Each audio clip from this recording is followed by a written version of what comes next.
YouTube চ্যানেলে তোমাদের সকলকে স্বাগত। প্রিয় সপ্তম শ্রেণীর ছাত্রছাত্রীরা, আজকে আমরা করব, আগের ক্লাসে আমরা করেছিলাম 7 নম্বর স্কুলের পরিবেশ বিজ্ঞানের যে সেটটি সেটা করেছিলাম। আজকে আমরা করব 8 নম্বর স্কুলের পরিবেশ বিজ্ঞানের পার্টি। দেখো আমরা 8 নম্বর স্কুলটা অলরেডি করে ফেলেছি, তো আমি তোমাদের বলে বলে দিচ্ছি, সেখান থেকে তোমরা করে নাও। প্রথম প্রশ্ন বলেছে, দেখো সেলসিয়াস স্কেলে ঊর্ধ্ব স্থিরাঙ্ক কত? মনে হবে সেলসিয়াস স্কেলে ঊর্ধ্ব স্থিরাঙ্ক কত? 100 ডিগ্রি সেলসিয়াস। একটি থার্মোমিটারে দিয়ে সবচেয়ে কম উষ্ণতা -10 ডিগ্রি, সবচেয়ে বেশি উষ্ণতা 90 ডিগ্রি, এই থার্মোমিটারে 1 ডিগ্রি করে মোট কয়টি ঘর পাওয়া যাবে? মনে রাখবে আমরা যে সংখ্যা রেখা শিখেছি যে 0 থেকে +1 এদিকে -1 এরকম করে ঘর যায় না, সেরকম 90 ঘর থেকে -10 ঘর, মানে এদিকে 90 ঘর আসবে 0 পর্যন্ত, আবার 0 থেকে -10 ঘর যাবে, অর্থাৎ টোটাল কত? 100 ঘর না? 90 ঘর আর 10 100 ঘর, তাহলে টোটাল কত ঘর পাচ্ছি?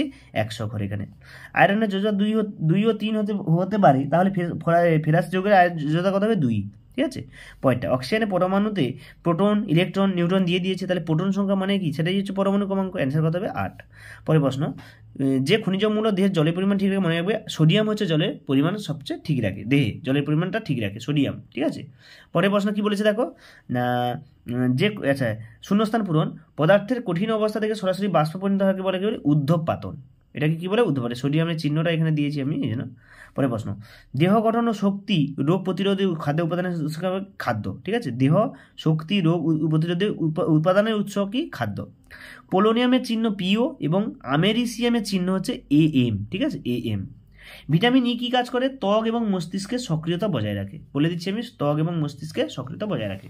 পরের প্রশ্ন, তরল থেকে কঠিনে পরিণত হয়ে যাওয়া ঘটনাকে কি বলে? কঠিনীভবন। মানে তরল থেকে কঠিনে পরিণত হয়েছে, কঠিনীভবন। পরেরটা, জলের বাষ্পীভবনের লিনতাপ কত? 537 ক্যালোরি পার গ্রাম। 537 ক্যালোরি পার গ্রাম। এখানে একটা সমতা বিধান দিয়েছে, দেখো H2 + O2 = H2O। তাহলে H2টাকে যদি আমি 2 দিই এবং H2টাকে 2 দিই, দেখো দুদিকে হাইড্রোজেন, এখানে 4টে হাইড্রোজেন, 4টে অক্সিজেন 2টো, অক্সিজেন 2টো, মিলে গেছে, তাহলে ঠিক আছে।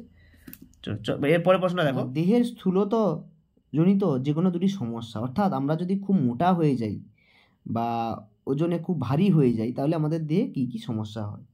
তো প্রথম প্রশ্ন বলছে, কোনো ব্যক্তির ওজন স্বাভাবিক থেকে অনেক বেশি হলে রক্তে শর্করার পরিমাণ বেড়ে গিয়ে ডায়াবেটিসের সমস্যা হয়, রক্তচাপ ক্রমাগত বাড়তে পারে, এবং কি অস্থিতে ব্যথা, ক্যান্সার হতে পারে, এবং রক্তে কোলেস্টেরলের মাত্রা বেড়ে যেতে পারে। তো তোমরা এই কটা সুন্দর করে লিখবে। এখানে 2-3টে পয়েন্ট দিলেও হবে, এতগুলো পয়েন্ট দেওয়ার কোনো প্রয়োজন নেই। সুন্দর করে পয়েন্ট দিয়ে তোমরা লিখবে। তো তোমাদের যদি ভিডিওটা ভালো লাগে বন্ধুদেরকে শেয়ার করবে এবং তোমরা লাইক করবে। কোনো সমস্যা থাকলে কমেন্টে আমাকে জানাবে, এবং যারা নতুন অবশ্যই চ্যানেলটাকে সাবস্ক্রাইব করবে। সকলে ভালো থাকো।